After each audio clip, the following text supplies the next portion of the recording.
So I'm going to do the semi-unheard of and not show you anything on screen for a little while. Partly because as I've been exploring these questions of taste and certainly food in general, the visual, as it dominates in all of the rest of our spaces in the world, very much dominates what happens when we look at food. And I'm trying to get away from that because that's something to be explored. Food is something to be explored in ways that are not exclusively visual, and they does get represented a great deal with both text and photographs, and more often, increasingly, of course, with video in today's food TV world. So, came here thinking, well, what's been going on lately? What am I going to talk about? And what has struck me is that a notable number of people in the last few days have been spitting out the food that I've made. And that's generally unusual in my life. People tend to like what I cook. But it's possibly likely because I'm not actually cooking for them. And the things that I've made that get put in their mouths, chewed and swallowed, and presumably at some point down the road excreted, are not what I would call food either. They're tastes. They're gustables is what I've been calling them, because of course taste is one of the ways that they're being sensed, but as they go into the mouth and then eventually out of the body, they're sensed in many, many ways. So this has raised two questions for me, very interesting questions for me anyway over the past few days about taste and art and making of things that are potentially considered as food, but in certain contexts might not be viewed as food. In fact, not viewed as food to such an extent that they get ejected from the body mere seconds after they're introduced into it. So these are questions of taste and questions of how certain plant and animal tissues might be transformed in different ways to turn them into food, or maybe to turn them into something else that could be gusted, could be tasted and experienced in the mouth. But it's also relating to the questions of using things that are comestible in art practice, because that is something that's proving to be both challenging on the production side, on the making, and then also challenging on the experiencing side for those people who come into the gallery and stick things in their mouths as well as their ears and their bones and their muscles. So those are the two questions, how food becomes food versus other puttable in the mouth things. And then also how we figure out language for that. And then how food and art relate and how tasting and art relate in a gallery setting. Just a couple of backup sentences so that you get my perspective. As Chris mentioned, I'm working in what I call gastronomy. This is not what you might think of as a more conventional definition of gastronomy, that is fancy food or artisanal food or expensive or marketed, highly marketed or packaged food or cooking, but the ecologies of food, perhaps the cosmology of food in a 360-degree sense, including both science and technology of food, as well as humanities and art practices, as well as discourse, performance, a great number of different subjects. My background is varied. I have a first degree in chemical physics, but then I've also studied art and design. I've worked in film and theater. I have a pretty long history in marketing communications and business development, and now I'm kind of being a student and a teacher. How old are you? I'm 45. So it gives me some time to have done all those things. Plus I had 13 jobs in 11 years at one point in my life. So, that's why I call myself a consultant now. No, student of life. But so for me, food is something to be reconsidered in a much more ecological sense, a holistic sense perhaps, because of the ways that food intersects with both economics and the very intimate practices of eating. Food is a site of conflict. Food is a site of conflict between basically capitalism and daily need and very, very intimate practices. We put it in our bodies and it makes us. And there are very few things that we intentionally put in our bodies. One is food and the other is other people's body parts. And as we know, that practice has a lot of stuff around it too. But this penetration of the human boundary makes of food and makes of anything that we're ingesting a really complex and complicated set of practices and experiences and senses. And then you link that up with the global economy and we're all screwed. But what I'm interested in then is figuring out how to play with these things in a more holistic sense. So as I encountered displace and Chris started talking about, do you want to work with us on taste? I was like, yes, absolutely, but what do you mean by taste? Because that starts to frame a very specific set of cultural definitions. And if we're talking about sound and light, vibration and smell, and then taste, we're getting to the five senses, and that's a very specific framing. And then taste, what is taste? Well, what happens when you put something in your mouth? If all of your organs are functioning, you pick it up, you feel it, you see it. It's probably got some auditory element to it. Certainly as you're chewing it, you'll be hearing it. You'll smell it as it gets close to your face. You'll put it in your mouth. You'll sense it in your mouth with your tongue, with the rest of your mouth, through your palate, into your nose. With your trigeminal nerve, you're getting other sensations like metallicness and astringency. So what is taste? Is taste just what we call salt, sour, bitter, sweet, potentially now umami, or if you're in other cultures, acrid, astringent, piquant? What is taste? And so for Displace version 1.0, we started to think about how to play with this idea of gusting and not tasting, how to create things that you put in your mouth, I won't call it food and I won't call it eating, solids and liquids that are as separated as possible from cultural reference points, so that they're not food, in quotation marks, but gustables, other sensory stimuli that go into your body through your mouth and through your face. And so that got us to, and now I will show you some images, got me to the challenge of figuring out how to do that without being too disgusting, and without, but at the same time, creating some sense of confusion and stimulation in the mouth and in the mind and in the rest of the body. Let's see if this is going to come on. Is that lighting up? What's happening if we try this? And maybe not, maybe I'll just describe to you my pictures, and that will be even more exciting. This is the problem with introducing technology halfway through the visual, spoken, performed talk. So what I started doing was not exactly molecular gastronomy, but some of the things that those people do is taking food apart and putting it back together in different ways that didn't seem to look like food anymore. There you go. And some of those things started out looking like that.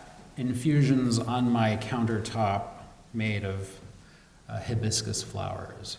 They ended up looking like that, as you saw it later on. So we tried to remove them from the sense of glassware, shot glass, mug, anything that looked like a thing you would drink out of, and this turned it into a place that you might consume a liquid out of or ingest one of those liquids. But those had different weird colors and flavors and tastes and smells, and again, trying to get away from what one might ordinarily think of as a drink. That's what they looked like backstage. So, you know, don't forget to shake. Mix this one with water. And you see the one on the right, the green, started to kind of break down and fall apart. And this is what's very interesting to me about food, is it's lively. But in our context, where you want it to remain relatively stable in a gallery so that many people experience the same thing, or at least experience something that isn't actually decomposing, what do? Food is lively, and that's one of the real challenges. That's challenge number one of working with food in the gallery context. Food is lively, and it moves, and from day to day, it's not going to be as humid, it's not going to be as warm, and so things will be different with the food because it's just not tunable in the same way that light or sound might be, even though sound and light present their own challenges. This is the trace of one of the little gels that was served on the platform in Displace 1.0, and I found this piece of paper. It's a piece of parchment paper that we served this purple gel made out of blueberry paste and celery juice and onion water and a whole bunch of other weird things that people thought tasted like barbecue sauce ultimately. But I found this, and a couple of days later, I was at my partner's house, and he had one of these framed in a picture frame in his room, and I thought, oh God, the non-cultural, non-food item has suddenly turned into art with a capital A. So those are the gels, and look at this is the backstage. This is behind Displays 1.0, and this is how you have to do food sometimes in galleries on a table that you've tried to make as clean as possible, but you know that some horrible mop juice is getting onto that table and probably being swallowed by the people who are just trying to have a little bit of art, please. So moving on to Displays 2.0, we started thinking about how to play more specifically with those very specific conventions of salt, sour, bitter, sweet. And we decided to choose sweet and salt as two very, very, what one might call standard tastes, tastes that are around the world pretty well identified, and then move up and down the modalities of other tastes, other things going on in the mouth, other stimulations, by playing then with other extracts like bitterness and sourness and piquancy and the cooling of mint. So these are two of the liquids that were then produced that are having currently somewhere at the Tag Gallery right now a very strong effect in some people's mouths.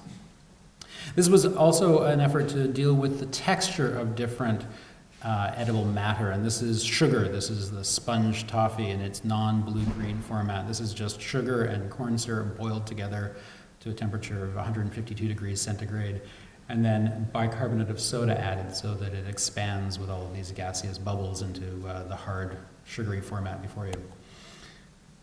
But that's another thing that had to happen, straining of liquids through cheesecloths in order to test how bitterness can be extracted without too much flavor to go along with it. And then what happens when you add color, so it doesn't look like food anymore, it really starts to look like a moon rock that's spicy and sweet at the same time. The gels came back, and in this case, this is where things start getting really interesting for Displays 2.0. These are the mild versions of the gels. The gels, if you'll see them or if you've already experienced them, are bright orange, intensely kind of toxic orange. And that's where then the experience, not on the production side, but on the experience side of food, tastes, and art gets complicated and interesting in Displays. And so this is where, what happens in a gallery? What are you expecting? You walk in, you see some art.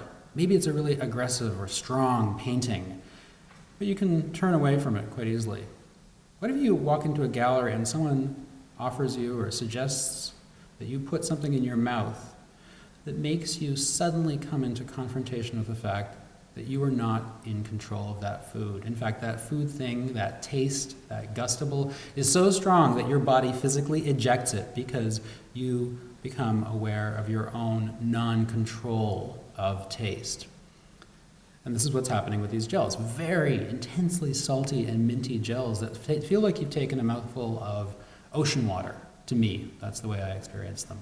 And it feels like you're drowning, because once you start chewing this thing, it gets bigger and bigger and bigger in your mouth.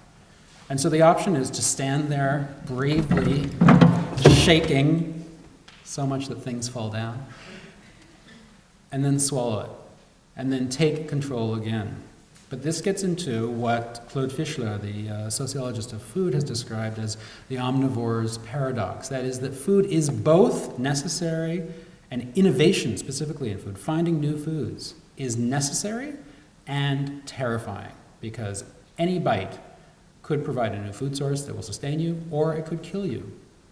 And so in this moment, instead of cuisine as the controlled form of new food, where we trust the food because it's been cooked and served and plated and served to us in a way that looks like it's framed within the cultural context of cuisine, we've got something that is outside of that frame. So whereas cuisine mitigates the fear of the omnivore's paradox, this stuff, this gel, this weird thing that we've put in people's mouths, is outside the frame.